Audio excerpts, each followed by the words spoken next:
3, 2, 1. Through the stick to your butt, please. Okay. Adjust and breathe. Yeah.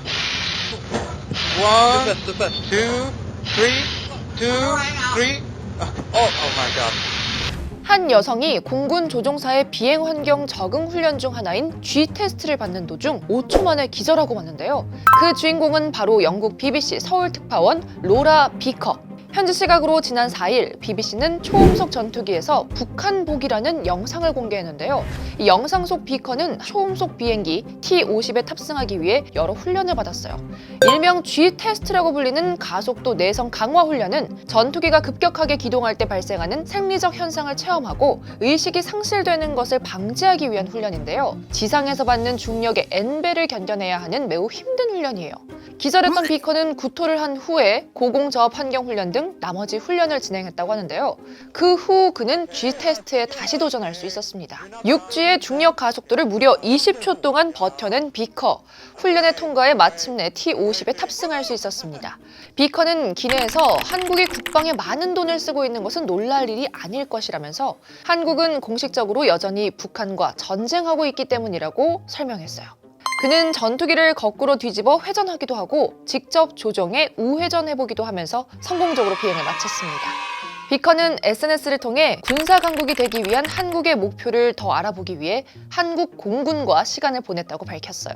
또 나는 날개를 얻었다며 비행을 체험한 소감을 전했습니다.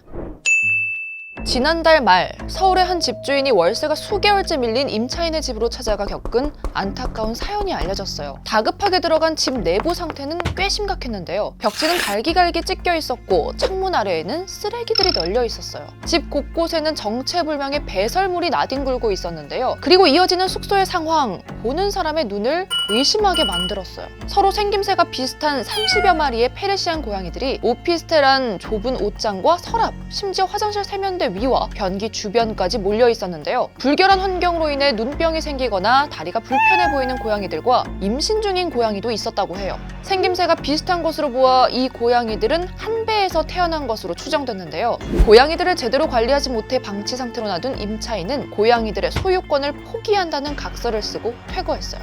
주인을 잃고 버려진 고양이들의 안타까운 모습에 집주인은 고양이들에게 사료와 물을 챙겨줬고 수소문 끝에 동물구호단체에 연락해서 도움을 청했는데요. 구호단체는 지난달 말 고양이들을 구조하기로 결정하고 SNS와 기부 포털에 소식을 전했어요. 구호단체는 해당 오피스텔은 한 달 뒤 비워줘야 하는 상황이라며 고양이들이 치료비 걱정 없이 건강관리를 받고 새 가족을 만날 수 있게 도와달라고 호소했는데요. 중성화도 안 돼 있고 이 아이들이 질병 여부 파악이 되지 않아서 이번 주 일요일 날 저희 이제 수의사 팀들이 오셔가지고 질환 체크업을 할 거예요. 건강 상태가 확인된 아이들의 입양글이 올라갈 거예요. 본인 스스로 판단해서 책임질 수 있을 경계선을 분명하게 해서 키우시는 게 맞다고 저는 생각해요. 예. 최근 감당할 수 없을 정도로 많은 동물을 키우다 방치하는 애니멀 호더가 늘면서 동물구호단체들은 동물 학대에 대한 법적 제재를 강화할 것을 요구하고 있어요. 올해 첫 수요일 잘 보내셨나요? 저는 다음에 다시 올게요. 구독과 좋아요 눌러주세요. 빠이!